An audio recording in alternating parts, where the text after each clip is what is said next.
옛날부터 예술계에선 좋은 글은 그림 같아야 한다는 말이 거의 법칙처럼 여겨졌어요. 근데요, 만약에 이 생각이 완전히 틀린 거라면 어떨까요? 오늘은 그림과 글의 진짜 힘이 서로를 닮는 게 아니라 오히려 정반대, 즉 서로 다르기 때문에 더 위대하다고 주장한 한 사상가의 아주 대담한 이야기를 한번 파헤쳐 보려고 합니다. 자, 이 말 들어보셨나요? 시는 그림과 같이. 이게 그냥 나온 말이 아니고요. 고대 로마의 시인 호라티우스가 남긴 말이에요. 근데 놀라운 건 이게 그냥 멋진 말이 아니라 수세기 동안 예술가들한테는 거의 절대적인 기준 같은 거였어요. 생각해보세요. 무려 1500년이 넘는 시간 동안 시는 그림을 따라 해야 한다는 생각이 서양 예술 전체를 지배했던 겁니다. 이건 거의 철옹성 같은 믿음이었던 거죠. 그런데 바로 여기서 모든 걸 뒤집는 질문이 하나 나옵니다. 만약에 예술의 진짜 힘이 공통점이 아니라 차이점에서 나오는 거라면 바로 이 질문이 오늘 우리가 할 이야기의 시작점입니다. 모든 것을 바꾸기 시작한 질문이죠. 자, 그럼 이 1500년 된 규칙의 정면으로 도전장을 내민 사람이 누굴까요? 바로 18세기 사상가 고트홀드 에프라임 레싱입니다. 이 사람이 바로 그 오래된 생각의 정면으로 아니다 라고 외친 거죠. 자, 이 표를 한번 보세요. 두 사람의 생각이 얼마나 다른지 한눈에 보이죠?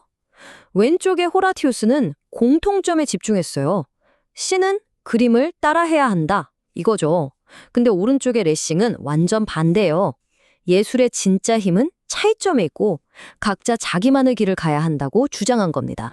그럼 레싱이 말한 그 차이점이라는 게 도대체 뭘까요? 레싱은 예술을 매체 그 자체로 봐야 한다고 생각했어요. 그리고 그 핵심 키워드가 바로 공간과 시간입니다. 먼저 공간의 예술부터 볼게요. 예를 들어 아주 거대한 조각상이나 멋진 그림 앞에 서 있다고 상상해 보세요. 어때요? 그냥 딱 서는 순간 그 작품의 모든 걸 한눈에 동시에 싹 파악할 수 있죠. 바로 이게 레싱이 말한 동시성의 힘이에요. 반면에 시간의 예술은 경험하는 방식이 완전히 달라요. 우리가 소설책 읽는 걸 한번 생각해 보죠. 첫 문장부터 시작해서 마지막 문장까지 시간의 흐름을 따라서 이야기를 차례차례 경험하잖아요. 절대로 한 번에 전체를 볼 수가 없죠. 이게 바로 연속성의 마법인 겁니다. 자, 레싱은 자기 주장을 증명하려고 아주 결정적인 증거를 하나 가져옵니다.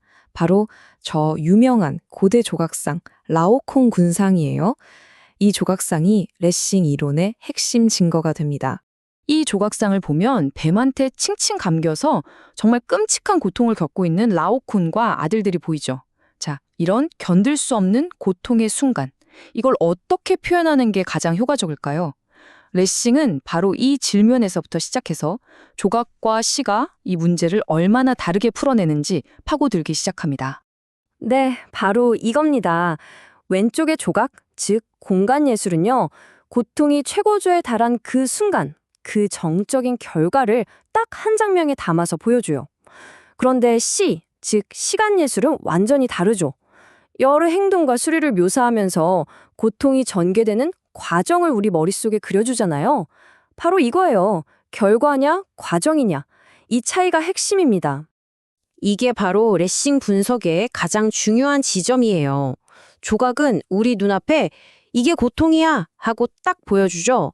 하지만 시는 우리가 직접 그 끔찍한 장면을 마음속에서 상상하도록 이끌어준다는 거예요. 정말 대단한 통찰 아닌가요? 자, 그럼 여러분께 한번 여쭤볼게요. 비명을 지르는 모습을 직접 눈으로 보는 것과 글자를 읽으면서 내 머릿속에서 그 비명을 만들어내는 것.